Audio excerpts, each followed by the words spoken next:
सोनीपत शहर के उधना पांडेसरा क्षेत्र में सुबह 6 बजे से गणपति विसर्जन शुरू हो गया था। बड़ी संख्या में लोग गणपति विसर्जन में शामिल हुए। छोटी बड़ी मूर्तियां पीयूष पॉइंट से होकर निकले और बीजेपी के कार्यकर्ता लोगों की मदद में लगे रहे। उनका उत्साह बढ़ाने के लिए केंद्रीय जल शक्ति मंत्री CR पाटिल भी पीयूष पॉइंट पर आकर उन्होंने अपील की, जैसे बने वैसे जल्द से जल्द गणपति विसर्जन करें और हर संभव हमारी तरफ से मदद मिलेगा। छोटू भाई पाटिल और शरद पाटिल और क्षेत्र के अन्य सदस्य व कार्यकर्ता ने मिलकर पाटिल जी का स्वागत कर उन्हें सम्मानित किया। ताज़ा खबर देखने के लिए देखते रहे स्टार न्यूज नेटवर्क। जय हिंद, जय भारत।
આજે ઉધના પાંડેસરા વિસ્તારમાં સવારે 6 વાગ્યાથી વિસર્જન યાત્રાની શરૂઆત થઈ ગઈ હતી। ખૂબ મોટી સંખ્યામાં આ વિસ્તારમાં બી મોટી મોટી મૂર્તિઓ બી હતી, નાની મૂર્તિઓ પણ હતી। કોઈ મગદલા જઈ રહ્યા છે, કોઈ હજીરા જઈ રહ્યા છે, કોઈ કૃત્રિમ તળાવમાં જઈ રહ્યા છે।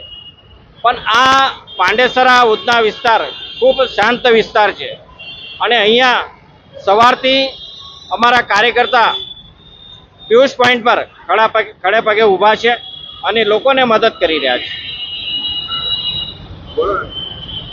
આ વિસર્જન યાત્રામાં હમણાં જ કેન્દ્રના જળશક્તિ મંત્રી અને ગુજરાત પ્રદેશ ભારતીય જનતા પાર્ટીના અધ્યક્ષ CR પાટીલ સાહેબ પીયુષ પોઈન્ટ પર હમણાં જ મુલાકાત લઈને ગયા। એમને પણ કાર્યકર્તાનો ઉત્સાહ વધાર્યો છે અને એમને એક અપીલ કરી છે કે જેમ બને તેમ ગણપતિ દાદાનું વિસર્જન સવારે વહેલા થાય એ રીતના પ્રયત્ન કરજો અને અમે એ જ પ્રયત્નમાં લાગ્યા છીએ।